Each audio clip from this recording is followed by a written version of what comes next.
If you remember back to the part on Plato, you'll remember he talked about removing children from the manners and habits of their parents, and indeed abolishing the family unit as a means of wiping out the old and bringing in the new way of things.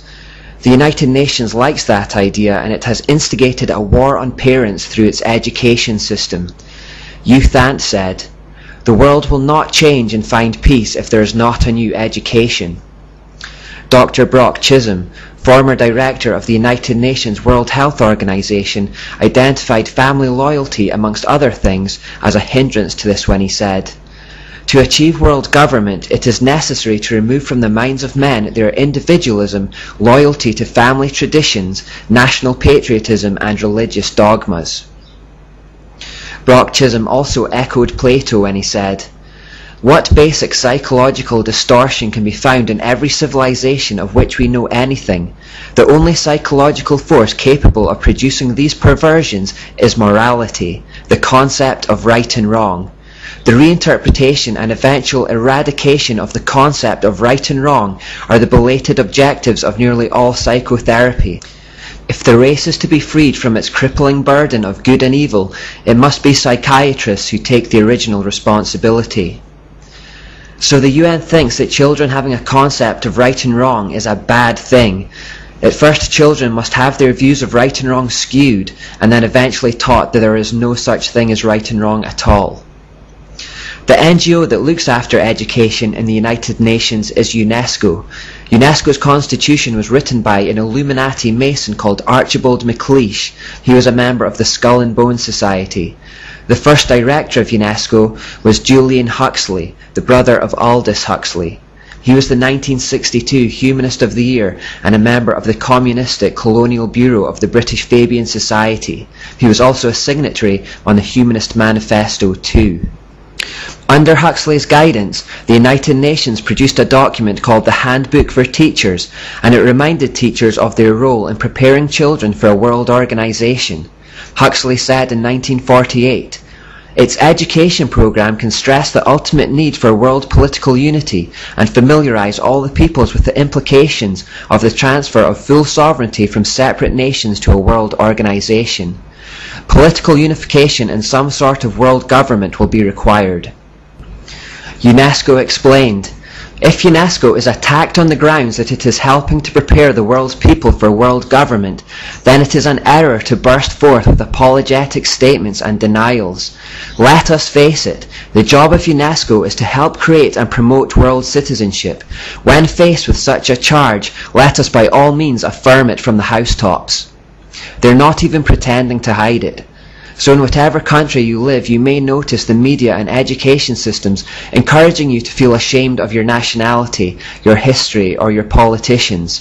This is designed to remove your allegiance from your nation so that you are more ready to accept global citizenship. But what about this war on parents they're waging?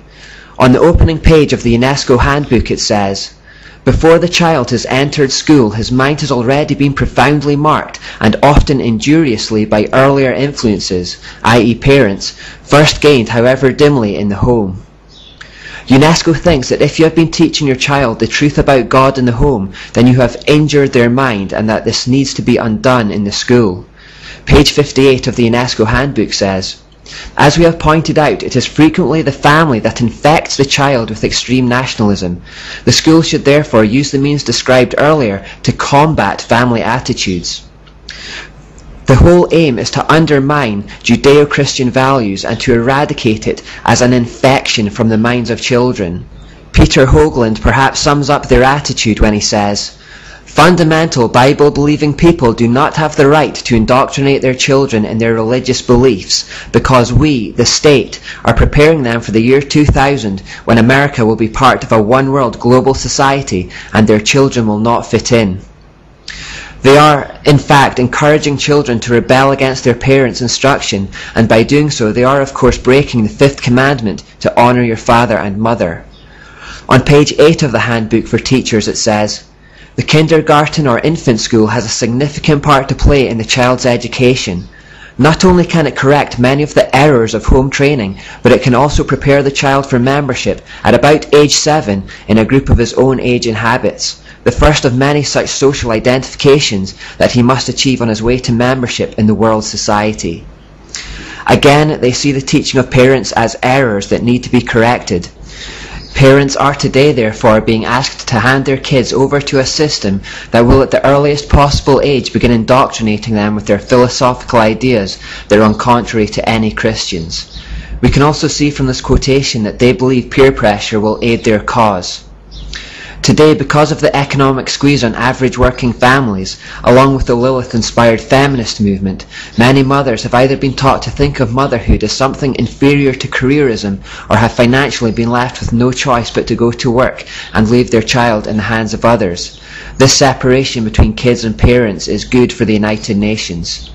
Full destruction of family units, as prescribed by Plato, also helps their cause because it forces single mothers to work and leaves the family without a strong male figure, which research proves is very important to the health, happiness and success of children as they grow up. More to the point, the home is then robbed of strong male spiritual leaders.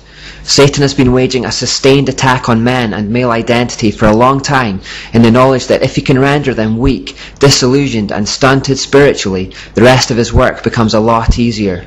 I feel very strongly that Christian men need to waken up to the battle that is being waged on them and their masculinity. Christian families need to waken up as a whole to the fact that Satan wants to destroy that cohesive unit. This attack on male identity in particular is a whole other subject that needs to be addressed, but we need a generation of spiritual warriors here who are prepared to take the fight to the enemy. Some Christian parents have already seen potential harm in the state education system and have chosen to homeschool their children, or at least pull their kids out of certain classes. This is, of course, not acceptable in the coming New World Order. In Germany, it is already illegal to homeschool children, and in March 2011 a couple were jailed for withdrawing their child from a sex education class. Here in the UK, on 18th of October 2009, the British Government Schools Minister Diana Johnson went on to BBC Radio 4's Sunday programme hosted by Roger Bolton and explained that some evangelical parents may need monitoring by the state because they may intimidate their children with ideas about God, sin and hell. She explained that they were reviewing the rules of home education, and as part of the shake-up, the government wanted state education officials to have the right to interview homeschooled children without their parents being present. The intention, of course, is to identify and prosecute those parents who are giving their children Christian ideas that go against those of the New World Order.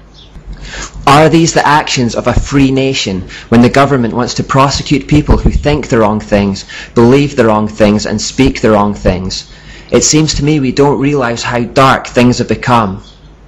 So worried are the UK government that Christian parents could keep their children out of the system that they reviewed the homeschooling policy 3 times in just 4 years.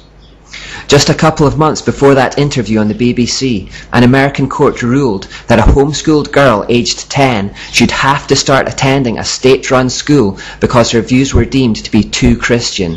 Her mother's attorney stated that the court decided that the girl's religious beliefs are a bit too sincerely held and need to be mixed amongst other worldviews. Access to Christian ideas is not to be tolerated in the New World Order. Let's take the sex education issue in which the German couple took a stand as a little case study of where things are going. Back on October 16, 1969, the co-founder of UNESCO, Reinhold Niebuhr, undersigned an advert from the Sexuality, Information and Education Council of the United States, or SICUS for short. It read, "It is the position of SICUS that contraceptive services should be available to all, including minors, who should enjoy the same rights of free and independent access to contraceptive care as do others. It is the position of SICUS that the use of explicit sexual materials, sometimes referred to as pornography, can serve a variety of important needs in the lives of countless individuals." So UNESCO approve of the idea that everyone, including minors, should have access to contraception, and they approve of the use of explicit pornography in their education. Fast forward to 9th of March 2011, where it was reported in the UK that explicit and permissive sexual material has just been cleared for children as young as 5 years old in the name of education. Despite this education already having led to explosions in sexual promiscuity, disease and teenage pregnancies, this line has not been abandoned. Quite the opposite.